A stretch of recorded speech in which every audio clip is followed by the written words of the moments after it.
اللہ السلام علیکم ورحمۃ اللہ وبرکاتہ. اہلاً وسہلاً مرحباً. کیسے ہیں آپ سب؟ ٹھیک ہیں ماشاءاللہ. آپ سب کو دیکھ کر بہت خوشی ہو رہی. آپ سب خوش ہیں اور ماشاءاللہ آپ میں سے کچھ اسٹوڈنٹس تو آج گریجویٹ ہو رہے ہیں. لیکن مجھے زیادہ خوشی ان سب اسٹوڈنٹس کی ہے جو آج ماشاءاللہ اپنی سب بردرز اینڈ سسٹرز کو جو گریجویٹ ہو رہے ہیں ان کو سپورٹ کرنے کے لیے آئے. ایسا ہی ہے، ایک مسلمان ایسا ہی ہوتا ہے نا. وَتَوَاصَوْا بِالْحَقِّ وَتَوَاصَوْا بِالصَّبْرِ. الحمدللہ. چلیے انشاءاللہ دعا کے بعد سٹارٹ کرتے ہیں آج کے سیشن کو. نحمدہ ونصلی علی رسولہ الکریم، اما بعد، فاعوذ باللہ من الشیطان الرجیم، بسم اللہ الرحمن الرحیم. رب اشرح لی صدری ویسر لی امری واحلل عقدۃ من لسانی یفقہوا قولی. اللہم اہد قلبی وسدد لسانی واسلل سخیمۃ قلبی. آمین ثم آمین. اچھا یہ بتائیں کہ آپ سب نے گریجویشن کا فلائر دیکھا تھا؟ کسی کو پتہ ہے کہ گریجویشن کی تھیم کیا ہے؟ فلائر پہ اگر پڑھا ہو آپ نے، کیا تھیم ہے بتائیے. تھوڑا ساتھ ساتھ کوئز بھی ہو جائے. ماشاءاللہ، اللہ مبارک. My life as a Muslim. Excellent, اللہ مبارک. تو الحمدللہ آج ہمارا الہدا آن لائن گریجویشن 2023 کا پروگرام ہے اردو کورسز کا، اور کل انشاءاللہ سیم ٹائم پر انگلش کورسز کی گریجویشن ہے. اور ہماری دونوں پروگرامز کی جو تھیم ہے وہ ہے مائی لائف ایز اے مسلم. کیونکہ آپ دیکھیں کہ دین سیکھنے کا مقصد تو یہی ہے نا کہ اللہ سبحانہ تعالیٰ ہم سب کو توفیق دیں کہ اس دنیا میں کس طرح ایک مسلم کو اپنی زندگی گزارنی چاہیے ہم سب کو سمجھ آئے. اور پھر مسلم جو ہے وہ صرف اپنی عبادات کو فوکس نہیں کرتا، بلکہ اس کا اٹھنا بیٹھنا چلنا پھرنا ہر چیز یہ ریفلیکٹ کرتی ہے کہ وہ ایک مسلم ہے. تو اصل میں انہی کچھ باتوں پہ ہم آج انشاءاللہ فوکس بھی کریں گے. اس سے پہلے دعائیں کچھ مانگ لیتے ہیں انشاءاللہ. اللہ سے دعا ہے اللہ تعالیٰ آپ سب کا آنا قبول فرمائے، آپ پر، آپ کے گھر والوں پر اپنی رحمتیں اور برکتیں نازل فرمائے، آپ کے رزق میں کشادگی عطا کرے، ہم سب کو ایمان کی بہترین حالت میں زندہ رکھے اور اسلام کی حالت میں ہم اس دنیا سے جائیں. آمین. اللہ اپنی رحمت اور فضل سے ہر طالب علم کے لیے دین کا علم حاصل کرنا سہل بنا دے. آپ جو بھی کورس کر رہے ہیں، جو بھی علم حاصل کر رہے ہیں، اللہ تعالیٰ آپ کے لیے اس کو بہت آسان کر دیں. اللہ ہمارا سینہ اسلام کے لیے کھول دیں، ہمارے لیے اس علم کے ذریعے جنت کا رستہ آسان ہو جائے. آمین. اللہ تعالیٰ ہم سب کو علم نافع عطا کرے اور ہماری صلاحیتوں اور قوتوں کو ضائع ہونے سے بچا لے. آپ دیکھیں ماشاءاللہ اللہ تعالیٰ نے آپ سب کو، بلکہ ہم سب کو بہت ساری سکلز دی ہوئی ہوتی ہیں، بہت ساری ہمارے اندر صلاحیتیں ہوتی ہیں، پوٹینشل ہوتا ہے، لیکن بعض دفعہ ہم یا تو اس کو ڈسکور نہیں کر پاتے، اور بعض دفعہ وہ ایسے کاموں میں لگ رہی ہوتی ہیں جو دنیا کو تو فائدہ دیتے ہیں مگر آخرت میں کوئی فائدہ نہیں. اللہ تعالیٰ ہمیں توفیق دے کہ ہم اس طرح اپنی سکلز کو یوز کریں جو دنیا میں بھی فائدہ مند ہو اور آخرت میں بھی. اور آخر میں اللہ اپنی عظمت اور کبریائی سے ہر پریشان کی مشکل کو دور کر دے، مریضوں کو شفا دے، اور مسلمان دنیا میں جہاں جہاں دکھ اور کرب کا شکار ہیں ان کی مدد فرمائیں اور ان پر اپنی رحمتیں نازل کریں. اللہ تعالیٰ ہم سب کو دین، دنیا اور آخرت کی سب خیر و بھلائیاں عطا فرمائیں اور ہم سے راضی ہو جائیں. آمین. تو چلیے انشاءاللہ اب اخلاص نیت کی دعا سنتے ہیں، اور آپ لوگ اس دعا کو سنیے بھی اور مانگیے بھی ساتھ ساتھ. اللهم وفقني لما تحب وترضى. اللهم وفقني لما تحب وترضى. اللهم وفقني لما تحب وترضى. یا اللہ مجھے توفیق دیں کہ میں وہ عمل کروں جس سے آپ محبت کرتے ہیں اور راضی ہوتے ہیں. اور انشاءاللہ آپ دیکھیں آج کا پروگرام بھی آپ اٹینڈ کرنے سے پہلے اپنی نیت میں اخلاص پیدا کریں تو جتنا وقت آپ گریجویشن کے پروگرام میں لگائیں گے تو انشاءاللہ نیت خالص ہے تو اللہ تعالیٰ اس کو عبادت بنا دیں گے انشاءاللہ۔ اب ہم انشاءاللہ اپنے پروگرام کی طرف چلتے ہیں۔ سب سے پہلے ہم قرآن مجید کی ریسائٹیشن سنیں گے، جو کہ وہ سب آیات ہیں جو کہ ہماری تھیم کو ایمفسائز کرتی ہیں۔ تو انشاءاللہ ہم سورہ فصلت کی آیات کی ریسائٹیشن شیخ احمد عبد النصر ان کی آواز میں سنیں گے۔ تو آپ لوگ سنیے بھی، ساتھ ساتھ ترجمہ بھی آپ کو دکھایا جائے گا۔ عربی پر بھی غور کریں، ترجمے پہ بھی غور کریں، اور جو ریمائنڈر ان آیات میں ہے اس کو جیسے اپنے لیے لینے کی کوشش کریں، پھر کوئک سا ایک ڈسکشن ان آیات پہ کریں گے۔ بسم اللہ۔ أعوذ بالله من الشيطان الرجيم بسم الله الرحمن الرحيم إن الذين قالوا ربنا الله ثم استقاموا تتنزل عليهم الملائكة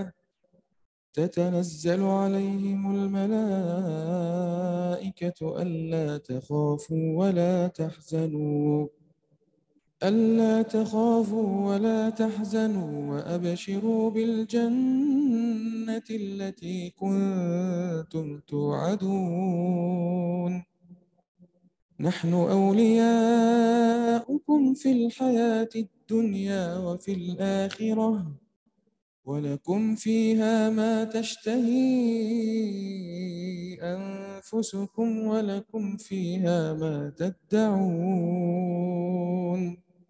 نُزُلًا مِّنْ غَفُورٍ رَّحِيمٍ وَمَنْ أَحْسَنُ قَوْلًا مِّمَّن دَعَا إِلَى اللَّهِ وَعَمِلَ صَالِحًا وقال إنني من المسلمين ولا تستوي الحسنة ولا السيئة ادفع بالتي هي أحسن فإذا الذي بينك وبينه عداوة كأنه ولي حميم وما يلقاها إلا الذين صبروا وما يلقاها إلا ذو حظ عظيم وإما ينزغنك من الشيطان نزغ فاستعذ بالله إنه هو السميع العليم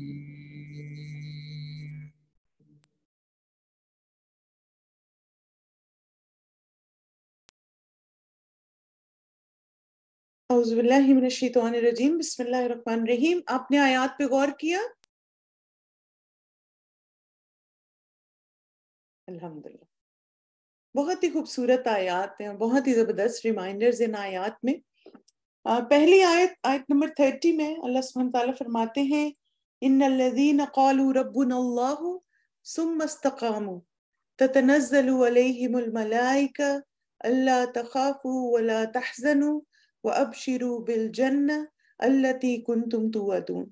جن لوگوں نے کہا ہمارا رب اللہ ہے، پھر اس پر ڈٹ کے ان پر فرشتے نازل ہوتے ہیں اور ان سے کہتے ہیں نہ ڈرو اور نہ غمگین ہو، اور اس جنت کی خوشی مناؤ جس کا تم سے وعدہ کیا جاتا ہے۔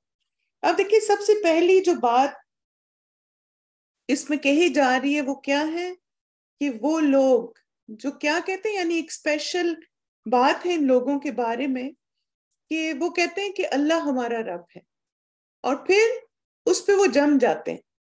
آپ دیکھیں کہ وہی بات ہے کہ جب ہم کہتے ہیں اللہ ہمارا رب ہے، تو آپ یہ بتائیے کہ آپ کے ذہن میں کیا آتا ہے کہ ایک مسلمان کی زندگی کیسی ہونی چاہیے؟